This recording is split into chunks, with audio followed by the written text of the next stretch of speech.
Welcome to Soul of Travel. I am very excited to be sitting down with a fellow Montanan today, which is really exciting. Julie Hanen is joining me, and Julie is a mountain biker and world traveler and has been an adventure guide for 17 years and also started two companies, Earth Visions Travel and later Ride the Earth. So we're going to talk about all of these things and her journey in this process today. So welcome, Julie. Thank you. Thanks for having me.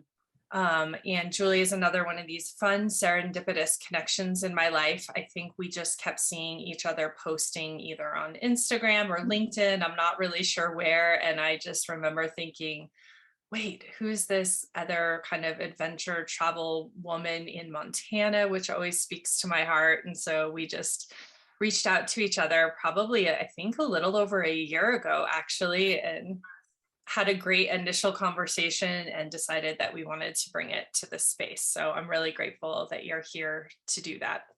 Thank you. I'm very happy to be here. Well, as we get started, I would love to give you the space to introduce yourself, Julie. Just tell our listeners a little bit about who you are and who you are in travel right now, and then we'll dive deeper in a little bit. Yeah, so I am Julie Hanen, and I'm from Bozeman, Montana, born and raised in Bozeman, which these days is a bit of a unicorn, but I am one of the real ones. Yeah, so currently I run Ride the Earth, which is a multi-day mountain bike tour company. I take people on multi-day trips in southern Utah and Peru, Costa Rica, and soon to be Japan. Just waiting on getting past the pandemic a little bit further before we do Japan. And then I also run Earth Visions Travel, which is through Earth Visions. I run custom private adventures for families, couples, small groups, and it's all purely custom. So I talk to my clients and I come up with a plan for something that's just for them and their family. And that as well, I do trips in Montana and Costa Rica, Peru, and southern Utah as well. And then locally in Montana with Ride the Earth, I also do some mountain bike skills clinics for women and work to get more people out on bikes as much as I can. So. Yeah. Thank you for sharing that. I love that you mentioned that you're born and raised in Montana, which I'm so sad that I ever left because now I don't have, I can't hang on to that, but I'm like, I will always be forever. I still have my 406 phone number, which I will hang on to as well. Hold on to that as long as you can. Yeah, because for those of you listening that aren't familiar, Montana has definitely seen a shift, much like, I guess, many other more off the grid or rural places, especially the last 2 years. Oh my goodness, it's crazy. But I think for you and I, there was a commonality in growing up in Montana and being a part of a place that was really a destination for others, but living there.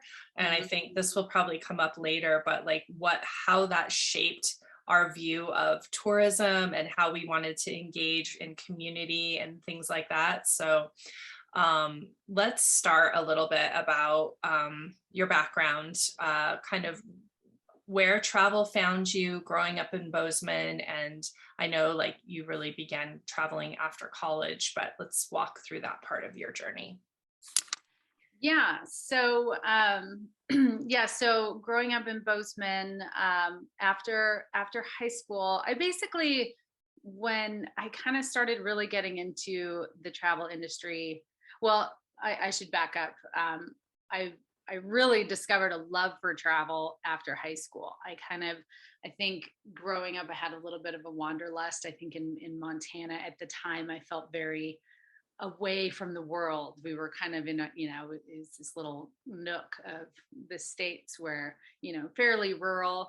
And I always, I saw the rest of the world as this bright and shiny place. And growing up, I started learning about the Aztecs and the Incas and the Mayans and ancient cultures. And I started getting really intrigued about places like Mexico and South America and Egypt. And after high school, I decided I needed to go and explore, and I went to Mexico for the first time, and really, I remember having a great charades conversation with someone because I didn't speak Spanish and they didn't speak English, and we ended up having this awesome conversation, but it was all through basically charades and trying to speak two different languages, and it was really fun, and we had this cool experience. But I went home and I was like, I need to learn Spanish.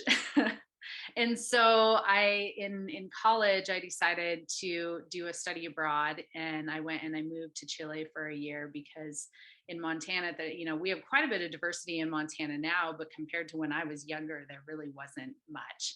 And so I knew if I wanted to learn Spanish, I wanted to go to South America. So I moved to Chile for a year, and got to hike through the mountains in the Andes. And honestly, that experience was what really opened my eyes to what the world is, how diverse it actually is. Like in my mind, I think I had this vision, much like a lot of people that have never been to Latin America. I had no idea how different every single country in Latin America was. And I was living in Chile, and I had 4-day weekends every weekend. And so a friend of mine and I, we would go and just kind of pick new locations to go and explore. We went to Bolivia, we went to Ecuador, we went to Argentina. We went on many multi-week backpacking trips, and I really, like, Bolivia was a big one for me, where it smelled completely different. The poverty level was completely different, and just that, the food in every country in Latin America is slightly different, and there's just nuances that are completely related to their culture. And I just came back from that experience fascinated, and I wanted to share that with people. I came back, I did this whole slideshow on South America and the differences between the different cultures. And that was something that it was a really lasting impression for me, where it was something that it just really opened my eyes, and where I saw the world differently than I had ever learned in a book. And that really kind of started my journey on a lot of levels. I did go back and I went to school at MSU, and I did get a degree in Spanish, but my main degree is exercise science and nutrition, which is very different from a Spanish background as well. But they actually go together really well with what I do now, which is kind of interesting. Yeah, I love that about people's stories, where you have these things and you're like, well, I love this thing and I also love Spanish and it seems like it might be helpful, so I'm going to go ahead and grab that and put that in my toolkit. And then I love this thing and I had this experience, and you're like, what am I going to make with this? Yeah. And then like 10 years later, you're like, oh, this is the thing. That actually makes sense. Yeah. Yeah. So you had this experience traveling, and I really love and resonate with this idea of like how we think we see the world. And again, like having this very similar background to you growing up in Montana. We grew up like 5 hours apart from each other, but very similar settings. And like, I also had this idea that like the world was out there, and like there has to be something else. I know there is. Like, I've seen the magazines, I'm obsessed over National Geographic, and like very much was also similarly like cultures. It wasn't just that I wanted to go to South America or something, but I really was like, I'm curious about Aztec, Incan, Mayan culture, Aboriginal culture, Indigenous culture. Like there was something there that was speaking to me that I really needed to understand. And so I think also having that like sense of connection to people and to land, like set me out on a different path than maybe some travelers. And I feel like perhaps that's the same for you, is this just like real need to connect and understand. Yeah, that was a big part for me. I mean, I think, coming back to our roots and the way we're raised, for me, it was always a really powerful subject, learning about the stories of the Native Americans growing up in Montana. It's a very huge part of our history here.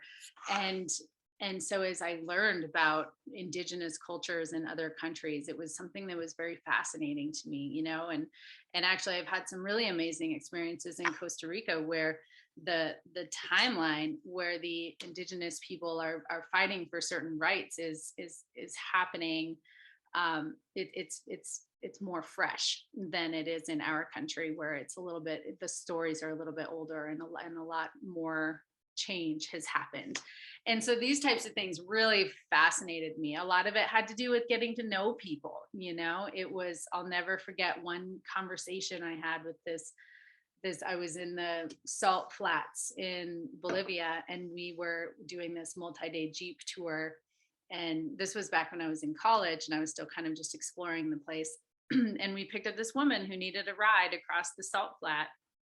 And she was talking to me about how we had stopped on this little island where there were some people selling artisan crafts, and there was some people that were selling toilet paper for the restroom, and they, little things that people were doing to try and make a living off of the little bit of tourism that was going by. And this woman was talking to me about how she wanted to do something, and how she made these textiles, and it was just so interesting to me that this woman opened up to me. And this was later on, as I was starting to learn Spanish. And so this was a very powerful moment for me, where all of a sudden I was hearing the stories from a local who was telling me of her challenges and the things that she wants to do. And and it was like we were looking at the world from two different points, but similar eyes, of like, there's more out there, I want to do more, like, what can I do? And we were having this little conversation, and it was that moment was more lasting to me than the photos I took of the salt flats, which were also really cool. But it was just,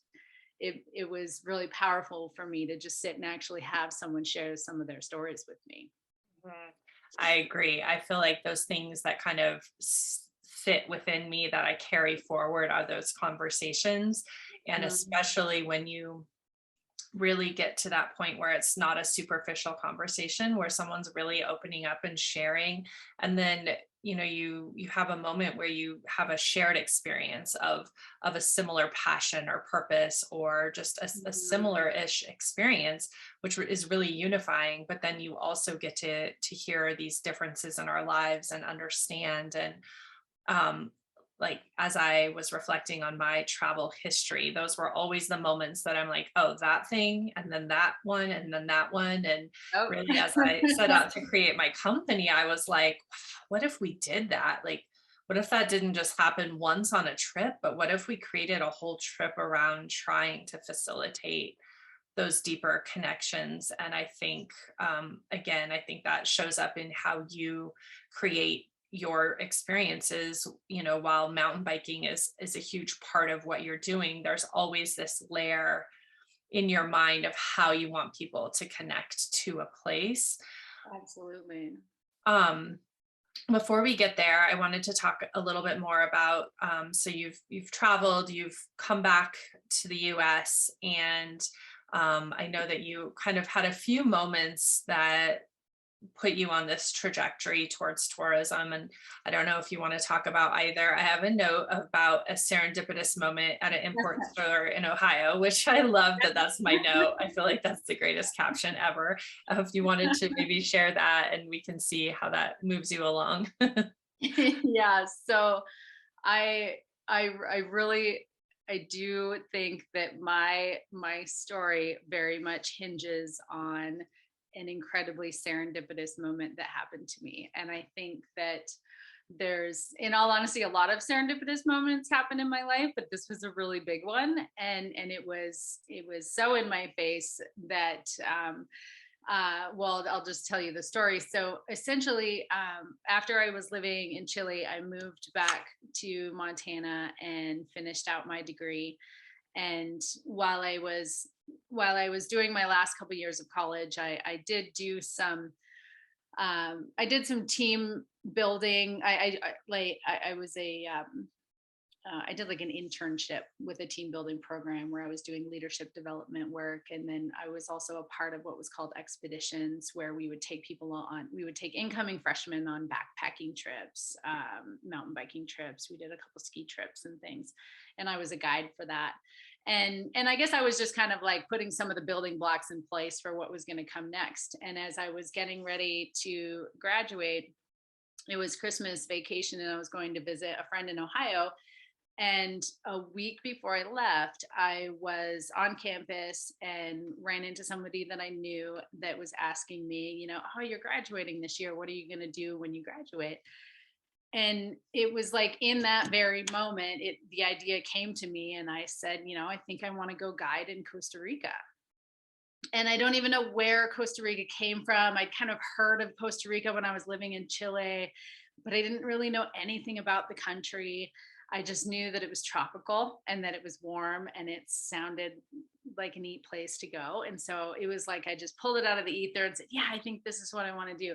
And a week later, I was in Ohio, and I was wandering around downtown in this little town outside of Cleveland.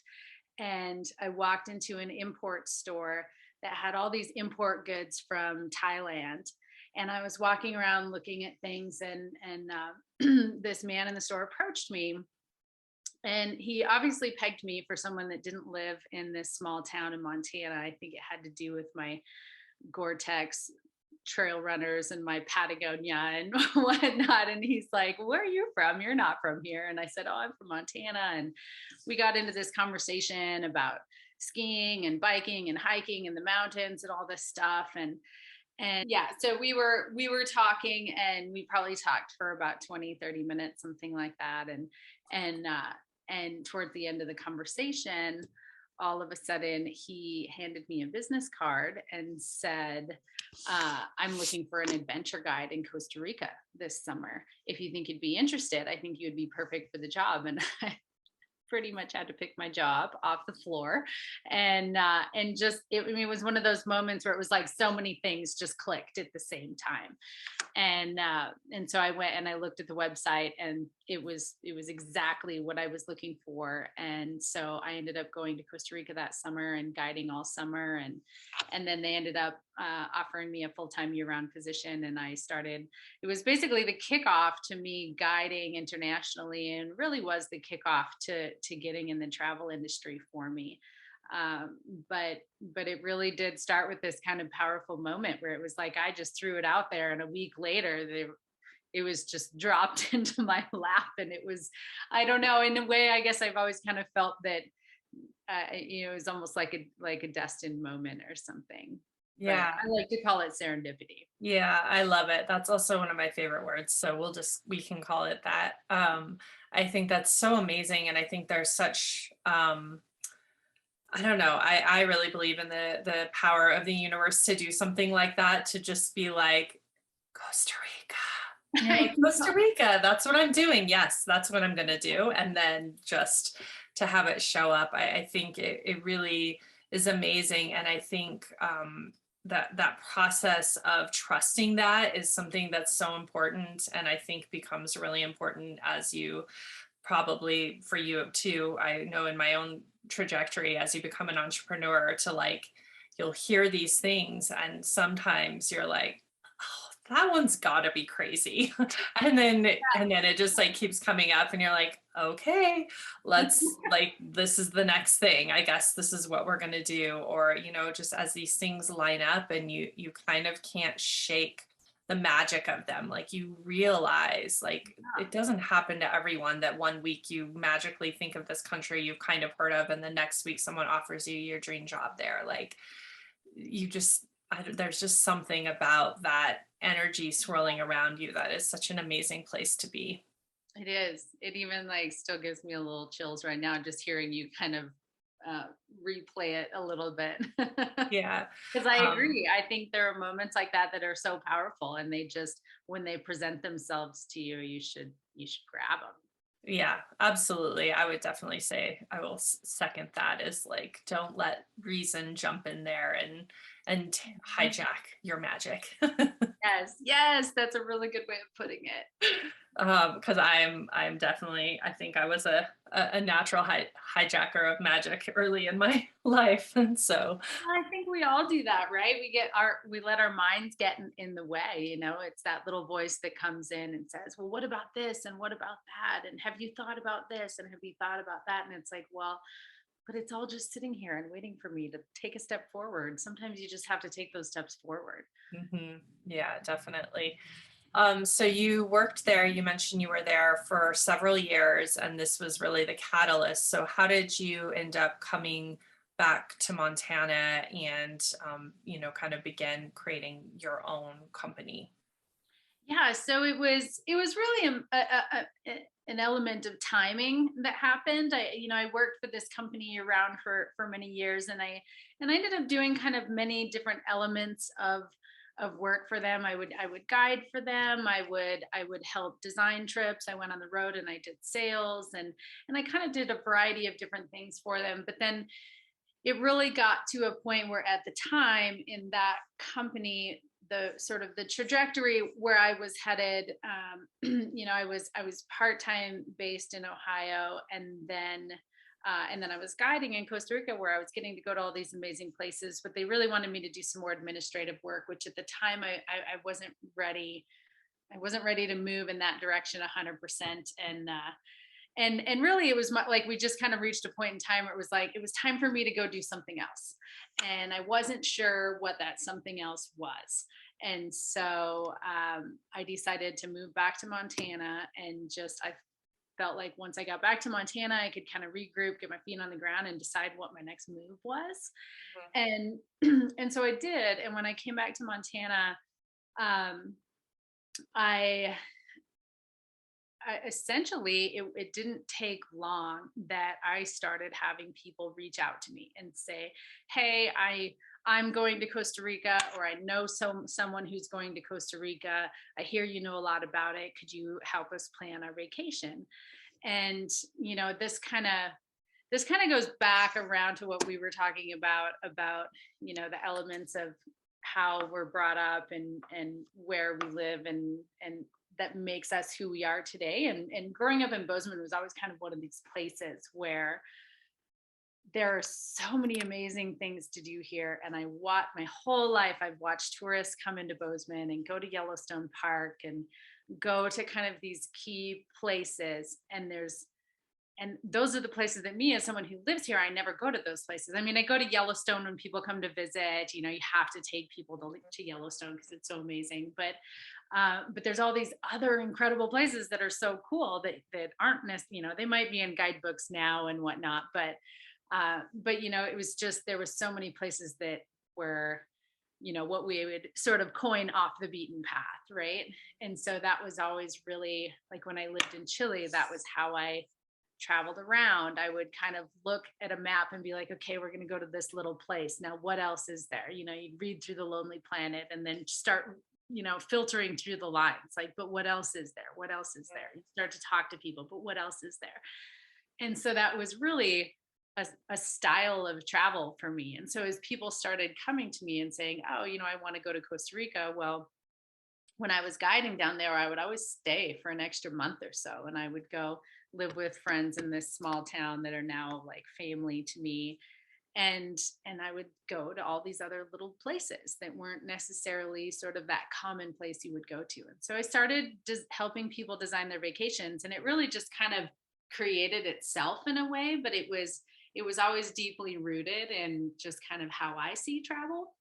The gist of it was, the kind of stepping stone that I took from, working for another company to starting my own business was, people reaching out to me and asking me to create the type of vacation that is really my style of a vacation. And I discovered that there was an interest and a need for people that want to kind of just do it a little bit more custom and a little bit more private and a little bit more just small format, just a family. Because at the time when I first started doing it, that type of travel wasn't very popular.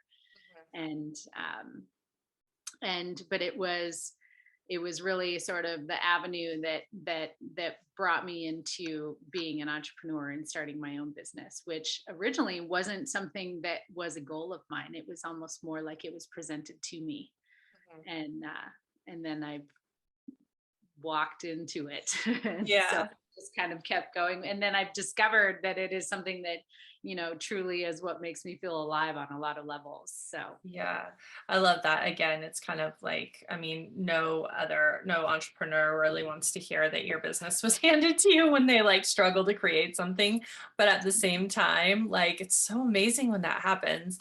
I kind of feel that way with this podcast. Like, it was never my intention. It just kind of happened at the beginning of the pandemic where I was like, let me just talk with a few people about why I think travel is really important, why we need to be thinking about it even when we're not traveling, and then it just kind of went from there. And now, like, Yeah. I'd be really sad if I hadn't done this. This feels like a really true expression of myself. And so I think what people could really tap into again is kind of that listening and being aware.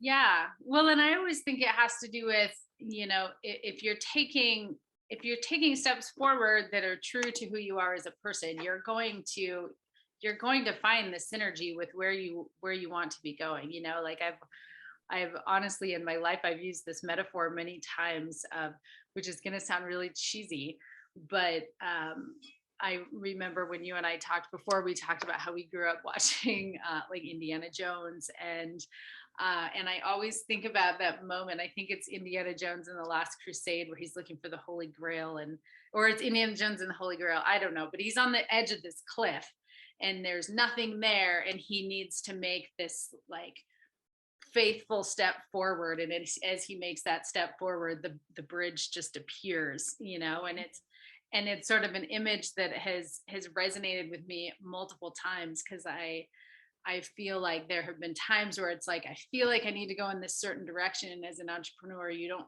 always see with clarity where you're going, and sometimes it's this leap of faith. And so I think it's that moment where it's like you take in the information that's coming to you. I had a long conversation with a friend of mine a while back where I said, oh, back when I was in college I never said, oh, I want to be an entrepreneur. Oh, I think I'm going to be a business owner. And he's like, oh, when you became a business owner, that didn't surprise me at all. It just seemed like you were destined for that. And I was like, oh, why didn't I see that coming? Yeah. But it's almost like, like you said, like sometimes maybe the universe just kind of, as long as you're, as long as you're taking steps in the direction of your dreams and your passions, like something will click and take Right. you where you need to go. Right. And it's not as if it's like the energy and the creation are what are destined, but the path isn't set. So as long Yeah. as you're just like cultivating that, that's what is Yeah. expected of you, or that's what's in alignment for you. And it can look a lot of different ways, but like as you move forward, again, kind of like pulling all these things in, you just start shaping what it will eventually come to be. But it's really the idea of the energy that's really the really important aspect. Yeah. Yeah. Yeah. I love that. That's so good. And that picture, oh my gosh, that just kills me. But I think I've stood on that cliff as well. I've just been like, it's the thing, let's do it. I feel like I'm standing there all the time, actually. But Yeah, I feel like the more I build my businesses, the more I find myself on that cliff, actually. yeah. But I guess the good thing is like if it happens a few times that it rises up to meet you, is you do have more faith in that. Like you trust, again, you trust yourself, which I think it comes back to that same space. Well, I would love to then start to talk about how did you transition into this focus on mountain biking and really creating community for women and bringing women into this sport, which I really loved when we talked before. You talked about and I personally resonated with this because you're like, women often get into mountain biking because they're doing it with their partner, or their boyfriend, or like for me, it was like a first date activity that happened all the time in Montana. Ask me why, I don't know, but I was definitely doing it because of that. And in that space, it felt very much like I kind of didn't belong there. I was like this tag along. I was doing it to like fit in or impress someone, but I maybe didn't know because it wasn't a sport I had already started and was confident in. And so you talked about to me a little bit that seems to be something you've heard often, and you really wanted to create a space where women kind of owned their power in this sport. Yeah. So I got into mountain biking. I was always on the opposite end of the spectrum. Again, growing up in Bozeman, I had lots of guy friends, and I loved to play in the outdoors. And so I was always going skiing and climbing and biking with my guy friends. And that was a very normal thing for me. And and I fell in love with mountain biking as soon as I tried it. it was all the things that I didn't know I needed. and um and so it became something that I was very passionate about. And as I started Earth Visions and I was designing these trips for families and groups, there was a point in time, and I think this moment happens to you when you're a business owner, and especially, from my perspective, I was creating something that didn't really exist at the time. And I didn't, and I was just kind of, well, this is how I would do it if I was going to Costa Rica. Like, this is how I would do it if I was going to this particular place. And, and I'd want to throw in this extra little special something. And, and I was just kind of creating the recipe based on what really sparked my soul. But then and then it became this really cool conversation with my clients of, okay, how do we bring in this because you really like horseback riding, or how do we bring in this because, Mm-hmm. But it's now I kind of lost my train of thought for a second there. That's okay. Just how you started to bring the mountain biking into it as well. So yeah, and so I feel like as a business owner, you kind of reach this point sometimes where you have to really question why you're doing what you're doing. What is your focus? What is your niche? And where is your passion? And so I sat down with myself and I had a really honest conversation, because where I was at wasn't 100% synergistic with where I wanted to go. And when I sat down and had that honest conversation with myself, there was this resounding, like, I need more mountain biking in my life. That was the one thing that was missing. Travel is very much a part of my soul, but mountain biking is my true passion. And so I started, because I had already been doing it on the side. Like, I would go down to Costa Rica and I would run trips, and I would always just stay longer so that I could go mountain biking. And then I started going to these other countries. And every time I went to another country, I would do whatever I needed to do there for work. But then I was always on the side. I was like, but where's the mountain biking here? And so it was always this underlying question for me that was more just my own personal interest. But then it quickly started turning into this, in Costa Rica, it was really hard to find the mountain biking. I think I did about 10 years of scouting to finally be able to put together the trips that I have now. And part of that is because the sport has evolved over time in that country. Mm-hmm. But yeah, basically I decided I wanted more mountain biking. And so I designed some trips and started selling them through Earth Visions. But really the essence of what Earth Visions is, it's custom trips for couples and for families and for small groups, and it's multi-sport. It is more active, but it's not necessarily a group of mountain bikers. And so the synergy wasn't totally there. And so I decided to create what is now Ride the Earth, which is, I decided my mountain bike tours needed their own brand. They needed their own vibe. They needed their own energy. And so I created Ride the Earth, and that really has, with Ride the Earth, I do trips I do many co-ed trips. I do intermediate to advanced trips in a variety of destinations. But that, to circle back around to the conversation that you and I had, it really kept coming up for me because I started doing this women's mountain bike and yoga trip in Costa Rica. And and I noticed it, when I was younger, mountain biking in Montana, there was definitely like, I'd try and get my girlfriends to go mountain biking with me. And there's always this level of intimidation with that sport.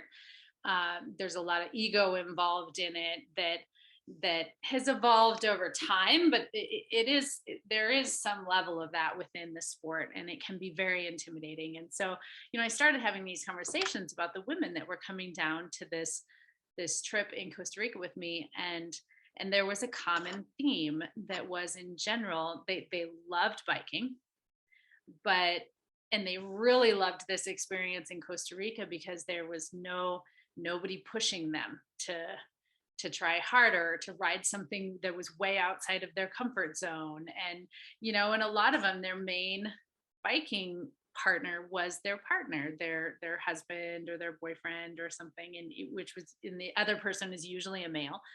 And it just, it became known to me more and more over time that women just need to be provided with the space to find the love of the sport on their own and not have it kind of pushed on them. That whole like, oh, just follow me, it's easy. It's like, well, that's not how you give someone confidence. Just, there is an element of, sure, follow me and I can show you the line, but there's a lot more to it than that. And so I started doing mountain bike skills clinics here in Bozeman and Big Sky locally in Montana.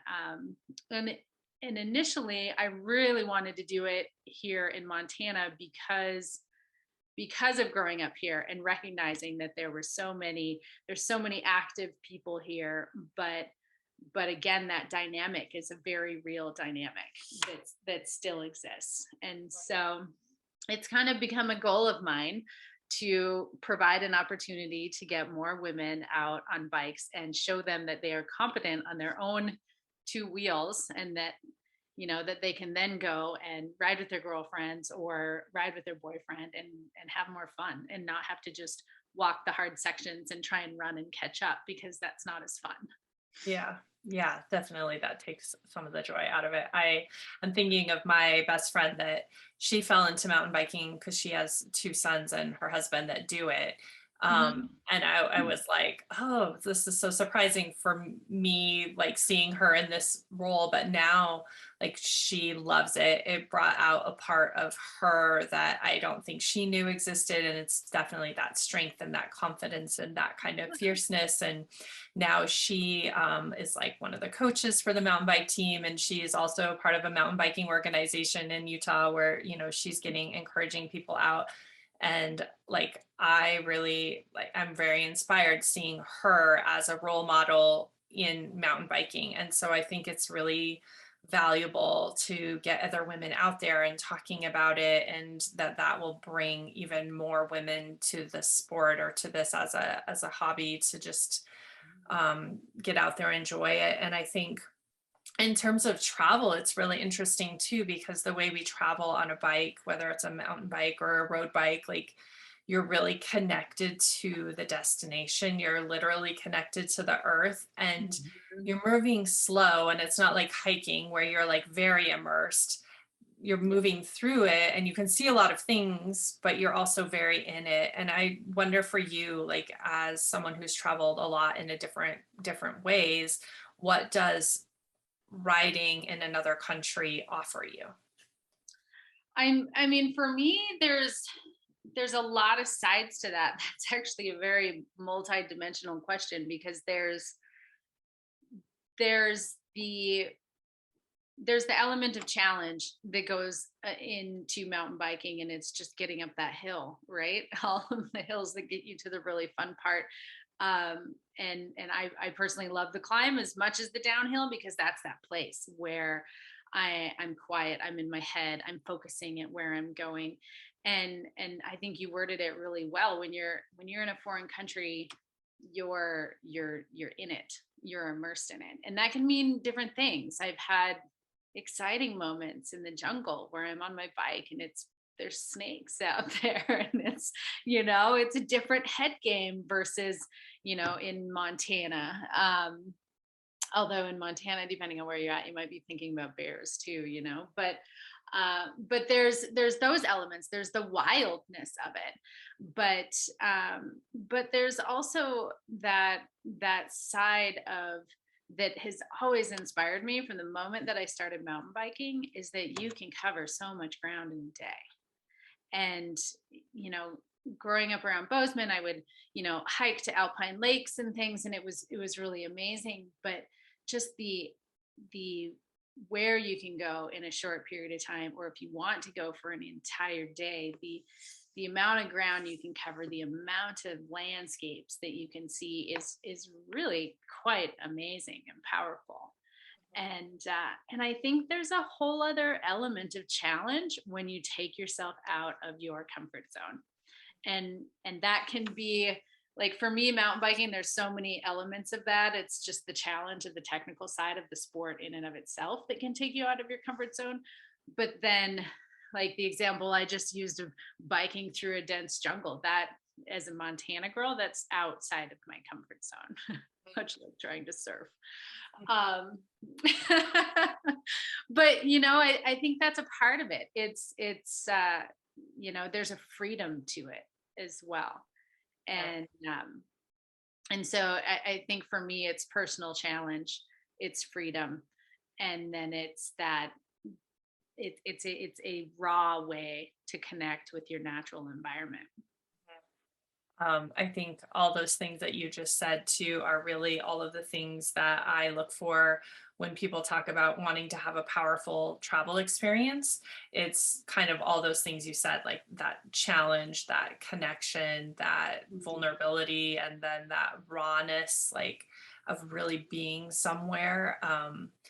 Like that at the end of the day is what's going to have you come home transformed or aware or more deeply connected to yourself. And for Yeah. people that are maybe curious, like how do we tap into all this serendipity and magic that we're talking about, like I think that this process actually just puts you there. And maybe that's a little bit of it is that you kind of have done that inherently as a traveler and a hiker, and the way you travel and the way you see the world, you've been open to that. But I think this really allows people to access that within themselves, and like you said, kind of getting wild and getting just like free. It's just a part of ourselves that we kind of put away like Christmas china, and it only comes out once in a while. And I think the ability to just really embrace that fully is something that is really magical when you travel, and when you combine adventure and travel as well. Yeah, 100%. And there's another element too that we haven't even touched on that I think is very special in terms of the subject of mountain biking specifically, is there is a huge amount of camaraderie within the sport. And I mean, to the point where, in the spring, when I'm doing my spring pilgrimage to Utah to get away from the snow in Montana to go ride in the desert, and you're waving at total strangers on the highway because they also have a bike rack with a couple of mountain bikes on the back, and it's that silent, like, hey, yeah, we're on the same page, and that is a whole other powerful element that comes when that's something really that I'm passionate about when it comes to bringing people together in a foreign country to explore together. It's, let's all get on bikes and, go ride down an ancient Incan trailway, and, and then have a cold beer at the end of it. There's something wild there, but there's also human connection there that's really awesome. Yeah. And that's a huge part of the sport in and of itself. Yeah, I love that. I can also relate that to last year. I trained to hike a 14er. And so like being on the trails and then having that experience of hiking and like, meeting people on the way up and on the way down, and that like, you've got this, you're good. Like you're going to make it. It's so worth it at the top. And kind of like when you come off the mountain and you see someone afterward at the grocery store or the gas station, and they're like, oh, you did the thing too. And I agree that that sense of connection that comes from that shared experience is really, really powerful. And I think, again, this community and connection are things that people are really craving, especially right now. So I love that that is something that you really honor about mountain biking and about the way of travel that you're trying to create. Yeah, and that's a huge driving force behind the women's mountain bike skills clinics that I do as well. Is it inadvertently provides a platform for women to meet each other, but it also, the part that I think is really cool that I actually talk about a lot in my courses, is it's such a common thing. The common dynamic mountain biking with a group of friends is everyone goes on the trail and they go ride. And there's always going to be little technical sections, and every group is going to have variability in skill level.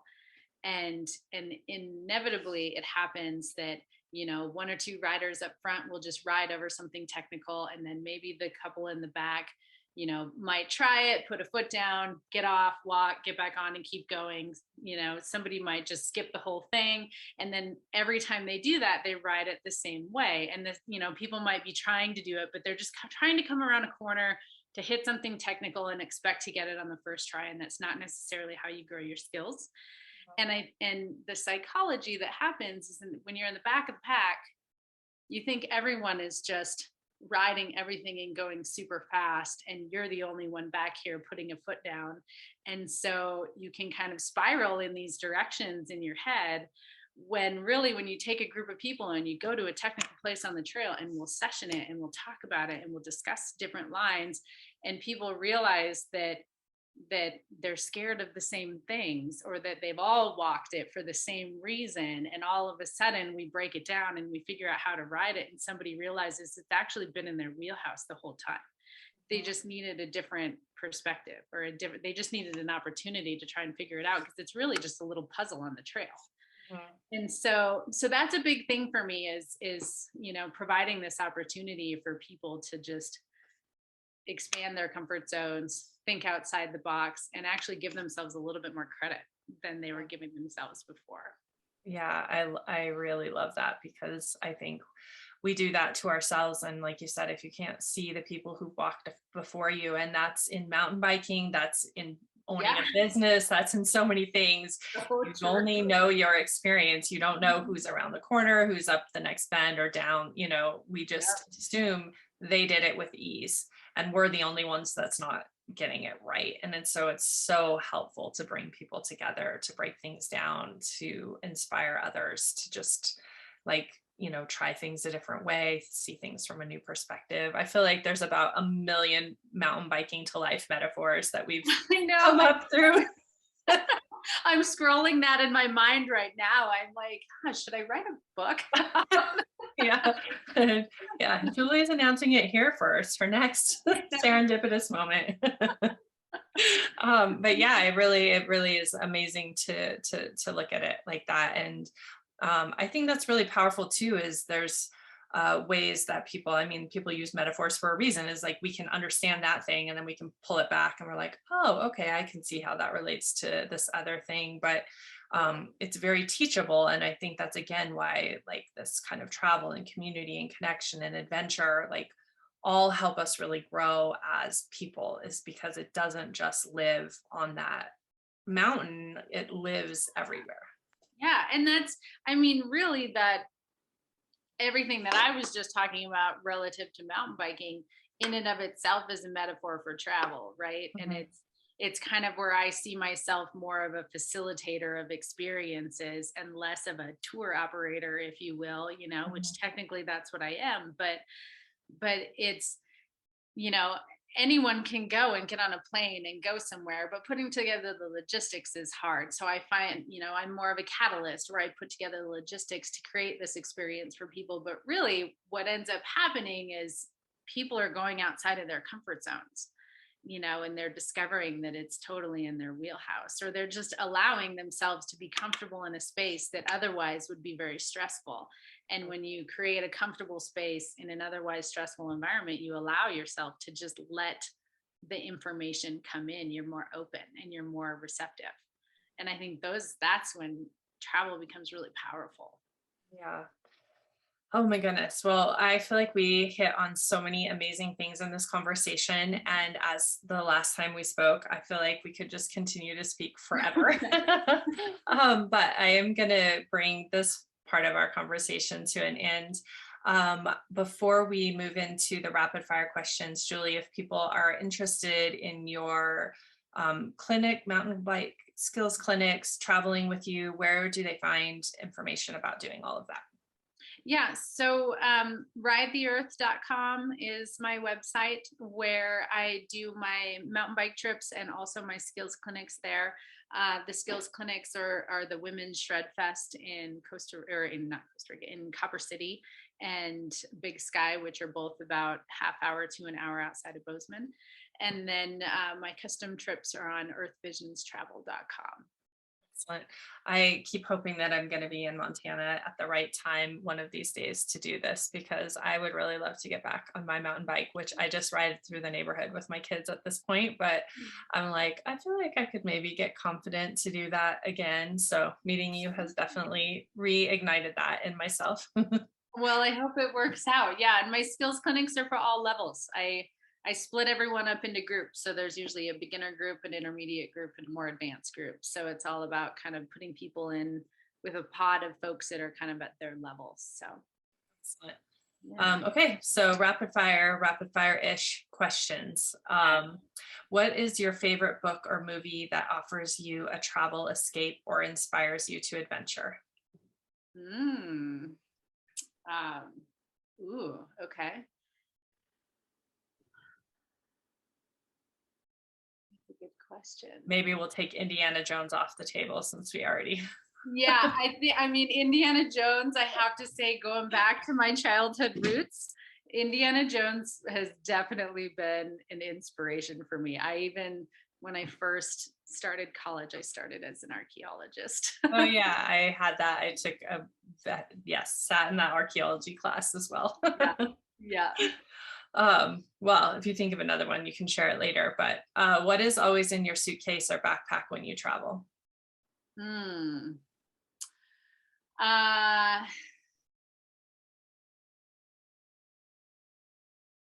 I always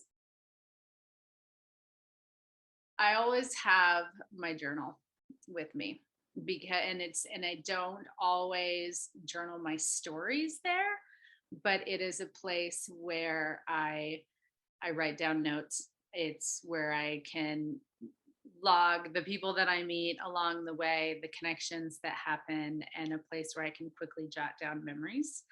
And then, it used to be a camera and now it's my phone because on the side, I would say I'm an amateur photographer, but I love photographing my experiences. Yeah, and I think the journal is such a great thing because we think we're going to really remember all the details and we just don't. And so it's so helpful to have that written down Mhm. to come back to later. So, Yeah. what has been your favorite destination? You know, I get that question a lot. And I have different answers to it for different reasons. I think the place that has always been most impactful to me was Bolivia. I've been to Bolivia about 5 different times, and it it's the richness of the culture. It's how genuine the people are, no matter where you come across them. I mean, the landscapes from the high altitude down to the tropical Amazon basin. I mean, it's just such the diversity there in geology and geography and culture is just impressive. And it's a very poverty stricken nation and that has also had an indigenous president. There's just so many fascinating things about that country that I'm always wanting to go back. Yeah, it's been on my list of places, and I always say, like, the next time I go to Peru, I'm gonna also go to Bolivia, and I haven't made it Mhm. happen yet. That was supposed to be the next time that didn't happen during the pandemic, so we'll see. Oh, right, right. Hopefully, it will be the next time. Where do you still long to visit? Uh, let's see. Very high on my list is Greece. And I think that goes well. That's a couple of different things. I love unique hotels, and I love food. I'm a bit of a foodie, and I also love good wine. And I know that there's unique wine that you can't find other places in Greece. And I want to go explore there, but it's also connected to just my fascination with ancient history. And when I was in college, I had lots of people that were going to Europe to, backpack through Europe, and I went to Latin America and backpack through Latin America. And so as I've gotten older, I'm more intrigued by Greece and Rome and Italy, and so That's I, on uh, my radar I now. haven't been to Europe yet, which seems like the weirdest thing to No, say. me neither. But I haven't. Oh my gosh. Well, we're gonna have to I know, maybe go. we should go to Europe together. Like I've been everywhere else, but I haven't been there. And also my kids, they always say like, I want to visit ancient Greece. Can we go there? And I'm like, well, I mean, that's ancient Greece. So no, we can go to modern Greece. And they're like, no, I really want to go to ancient Greece. And I was like, I don't really know how to explain the difference to Yeah, you, but right. yeah, I'm like, well, I guess we'll just go and you'll see. But let's see, what's the next? What do you eat that immediately connects you to a place that you've been? Oh, probably pineapple or avocado. I think avocado probably because I'd like to say papaya, but you cannot get papaya that tastes like the papaya that I'm talking about unless you're actually in Latin America. Mhm. But avocado, I think, because growing up in Montana, the produce has to travel a long ways to get to Mhm. us.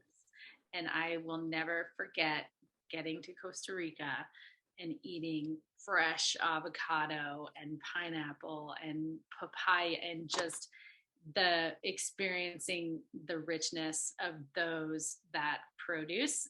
And it's like no other. Yeah, I can certainly relate to that. And I don't even Avocados think are I just not the same anywhere had an else. avocado until I moved. Like it Mhm. wasn't something that was commonly brought to grocery stores where we lived when we were young. And I remember like driving by a fruit stand in Costa Rica and just smelling it and being like, what is that smell? I'm like, this is what fruit smells like when it is Mhm. where it's from. And it tastes like like nothing else.